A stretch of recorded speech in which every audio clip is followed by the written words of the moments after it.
Assalamualaikum warahmatullahi wabarakatuh. Oke, perkenalkan nama saya Helmi Nurideo, saya dari kelas 4 dengan NIM 23115569. Izin di sini saya akan mempresentasikan tugas individu organisasi dan arsitektur komputer. Oke, lanjut ke soalnya. Yang pertama, apa yang dimaksud dengan memori internal dalam konteks sistem komputer? Jelaskan peran dan fungsinya dalam operasi komputer. Yang kedua, sebutkan dan jelaskan dua jenis memori internal yang umum digunakan dalam komputer. Yang ketiga, mengapa kapasitas memori internal sangat penting bagi kinerja komputer? Berikan contoh dampak dan kapasitas memori yang tidak mencukupi. Nomor 4, jelaskan bagaimana proses penyimpanan data terjadi di dalam memori internal saat sebuah program dijalankan. Yang kelima, bagaimana perkembangan terbaru dalam teknologi memori internal saat ini dan bagaimana hal tersebut dapat mempengaruhi kinerja komputer di masa depan.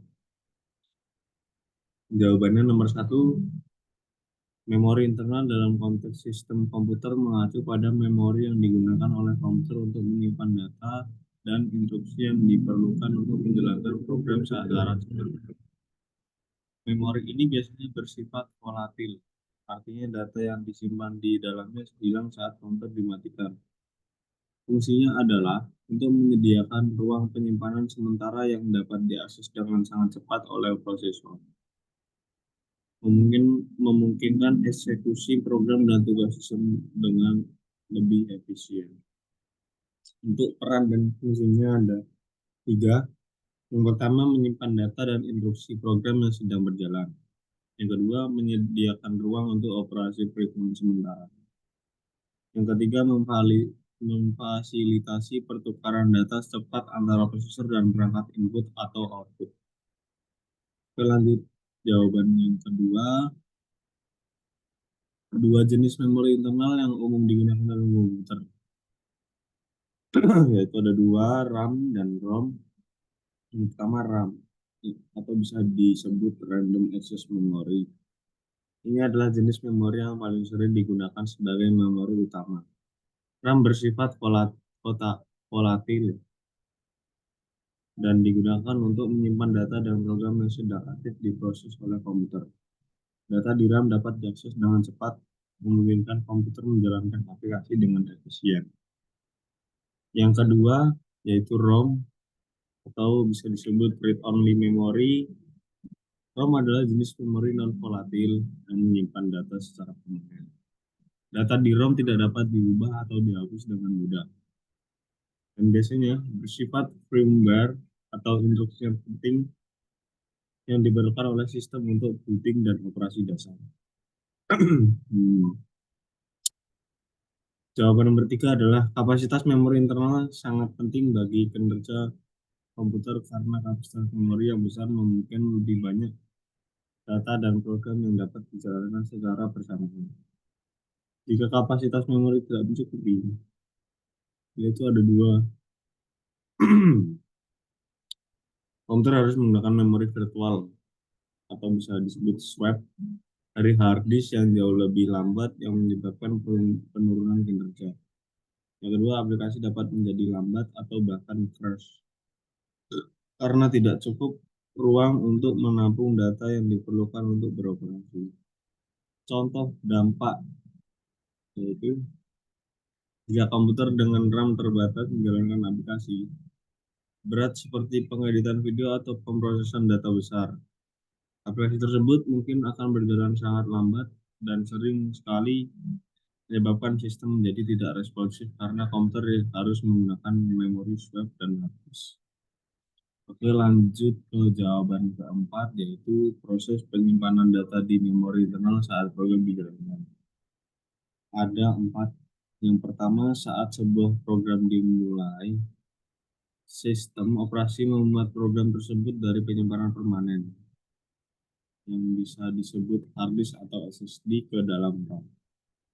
Prosesor kemudian mengakses instruksi dan data dari RAM secara langsung untuk mengeksekusi perintah program. Yang ketiga, RAM menyimpan data sementara yang sedang diproses termasuk variabel, instruksi, dan hasil sementara. sehingga prosesor dapat mengaksesnya dengan cepat. Setelah program selesai, data yang ada di RAM dihapus atau di-replace oleh program atau proses lain. Lanjut ke soal jawaban yang kelima, perkembangan terbaru dalam teknologi memori internal, yaitu ada tiga perkembangan terbaru. Yang pertama DDR5 RAM. Ini adalah generasi terbaru dari teknologi RAM yang menawarkan bandwidth lebih besar dan efisiensi daya lebih baik dibandingkan DDR4. DDR5 juga memungkinkan transfer data yang lebih cepat, yang sangat penting dan untuk aplikasi internet seperti gaming, AI, dan pemrosesan video. Yang kedua, memori berbasis NAND yang lebih cepat seperti NVMe. SSD kini banyak digunakan sebagai pengganti hard disk tradisional. Ini memungkinkan waktu akses dan kecepatan transfer data yang lebih cepat.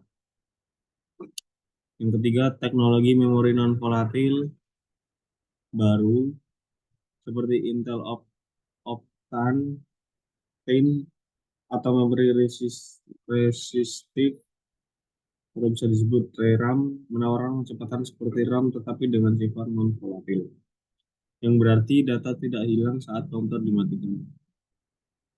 Adapun pengaruh ke depannya yaitu adalah teknologi memori yang lebih cepat dan lebih efisien akan meningkatkan kinerja keseluruhan komputer, memungkinkan pemrosesan data dalam jumlah besar dalam waktu singkat, serta mendukung aplikasi yang semakin kompleks di masa depan, termasuk AI, machine learning, dan realitas virtual.